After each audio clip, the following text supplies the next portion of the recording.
we'll move on to the Titans. Here, Schrager has Tennessee taking Jeremiah Love at pick 4. This is another shocking one. I just don't think he should be going that high. I know he's probably one of the better players in the draft. Yeah. But his position's just expendable. I don't know. What would you do, Caleb, at pick 4 if you're the Titans? Not Jeremiah Love, man. I love him. I think he's great. He's an incredible prospect. Going to be one of the best running backs in the NFL. But just you have a top 5 pick, man, and I don't think people realize how tough it is to obtain a top 5 pick. Yeah. It is so tough to get there. And like you said, like when you're thin on these blue chip type players, you don't go spending on a running back. Right here, I'm more looking at probably realistically more the Reuben Bain or Spencer Fano, maybe. Yeah. As the first tackle off. I think Fano's a little more developed than like Francis Maui Noah. He's got that Hawaiian last name. I like Francis, but I think Spencer Fano you can plug in immediately. And you look at the build of the Tennessee Titans right now. They just got their QB last year who had very good flashes, but needed help. He was the only guy in the offense. Only guy. No running backs. No receiver help. O-line was kind of falling apart on him. So, yeah, I think you start in the trenches, get him an O-line help, or, like I said, if Reuben Bain's there, get Reuben Bain, add that piece of the defense. I like either pick there. I don't know. Titans had the 30th ranked passing game last year. I think you have to give him a weapon. Right. Or, like you said, a tackle. Something to help Cam Ward. Like, that is what – I mean, they got Wandale and they got Calvin Ridley, right? Like, those are the two King Dale. Yeah, Wandale. But yeah, I agree. And then obviously edge is like a big thing for them. They don't have like any pressure. I think they had like -3 pressures last year. Like, it was crazy. Their secondary is like very it's sticky. They're good. sticky. I think they lost somebody in their secondary to free agency this year. I think you're right. It's because he didn't want to face Wandale in Jason practice. McCourty. Just kidding. It's an old player. Yeah. But yeah, I think this is where you start looking at receiver. Yep. I was going to say the same thing. You going Carnell at I'm 4? in lockstep.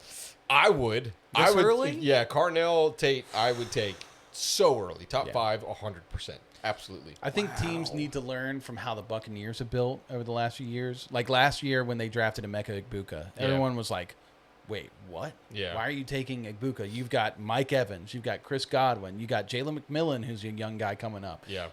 You're spending all this capital at receiver, and look at what happened last year. You had Mike Evans be banged up. Yep. Chris Godwin was banged up. Yeah. Jalen McMillan almost was paralyzed. Started. Yeah, during the preseason. And Egbuka stepped into a starting role almost week 1. And Tez Johnson. Tez Johnson I was about played to say, great. and he still wasn't as good as Tez Johnson. Yeah, they took two hits at receiver. They took Tez later. So, like, with younger quarterbacks, I think it's so crucial to surround them with weapons. Even Bryce Young got Tataroa last year, and that helped him a lot. Yeah. Tataroa won the Rookie of the Year. So, like, yeah, I think that I don't think it should be off the table that Carnell Tate should go here.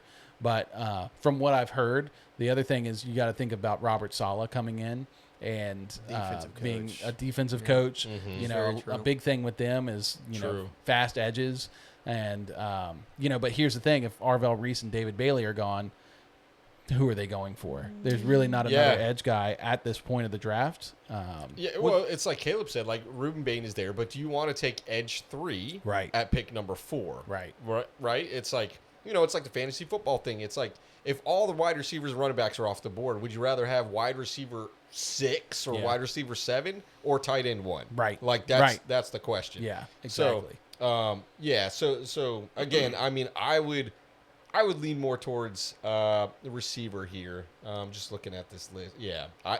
If I'm them, I want as much as I want the Giants to get Carnell Tate at pick number 5. I think the smart move would be for Tennessee to take Tate. I think that's the fastest thing to help Cam Ward's development. Yeah. And I think Carnell Tate is very, very good. Is he like your wide receiver 1? He's obviously he's wide receiver 1A. Yeah. I think Tyson. Yeah. So Jordan Tyson is a very close 1B.